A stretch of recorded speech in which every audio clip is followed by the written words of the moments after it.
জেললৈ যাব নেকি গৌৰৱ গগৈ বিপদে লগ এৰা নাই প্ৰদেশ কংগ্ৰেছৰ সভাপতি গৌৰৱ গগৈক পাকিস্তান লিংকৰ প্ৰতিবেদনৰ পিছতে এইবাৰ মানহানি গোচৰ গৌৰৱ গগৈ জিতেন্দ্ৰ সিং ভূপেশ বাঘেলৰ বিৰুদ্ধে গোচৰ মুখ্যমন্ত্ৰী ডক্টৰ হিমন্ত বিশ্ব শৰ্মাৰ 500 কোটি টকাৰ মানহানি গোচৰ মুখ্যমন্ত্ৰীৰ সংবাদমেলযোগে কংগ্ৰেছ নেতা কেইগৰাকীয়ে মনে সজা মন্তব্য কৰাৰ অভিযোগ গৌৰৱ গগৈৰ পাকিস্তান লিংক সন্দৰ্ভত এছআইটিৰ প্ৰতিবেদন ৰাজহুৱা কৰি প্ৰমাণ দিছিল মুখ্যমন্ত্ৰী হিমন্ত বিশ্ব শৰ্মাই গৌৰৱ গগৈৰ পাকিস্তান লিংক ৰাষ্ট্ৰীয় নিৰাপত্তাৰ লগত জড়িত থকাৰ কথা উল্লেখ কৰি এই সন্দৰ্ভত ব্যৱস্থা গ্ৰহণৰ বাবে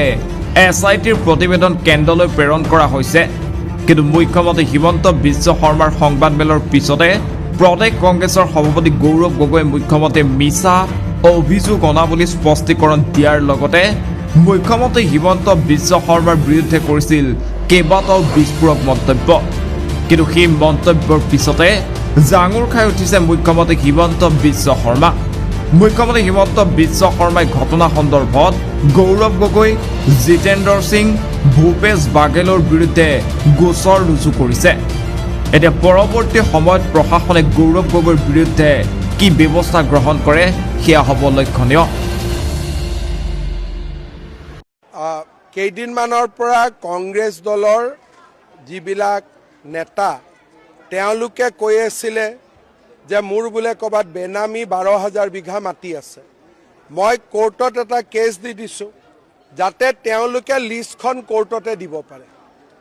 তেওঁলোকক মই সহায় কৰি দিছোঁ যাতে তেওঁলোকে মোৰ সম্পত্তিৰ লিষ্টখন কোৰ্টত দিব পাৰে আৰু যদি দিব নোৱাৰে মোক 500 কোটি টকা মোক দিব লাগিব এইটোৱে হৈছে গোচৰ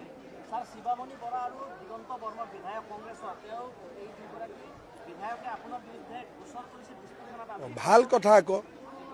সাম্প্ৰদায়িক মানে কি মইতো কাৰ এগেইনষ্টত আছো আপোনালোকে জানে গোচৰ তৰিলে মোৰ কিটো হ'ব মইতো কলা মানে কলা বগা মানে বগা আজিও ভাষণত মই কি ক'লো মই ভয় খাই আছো নেকি গতিকে মোকতো এইবিলাকে কোনো ভয় খুৱাব নোৱাৰে আজি কেছ দিয়াৰ পিছতো মই মিটিঙত কি ক'লো গতিকে শিৱামণি বৰাই কেছ দিয়ক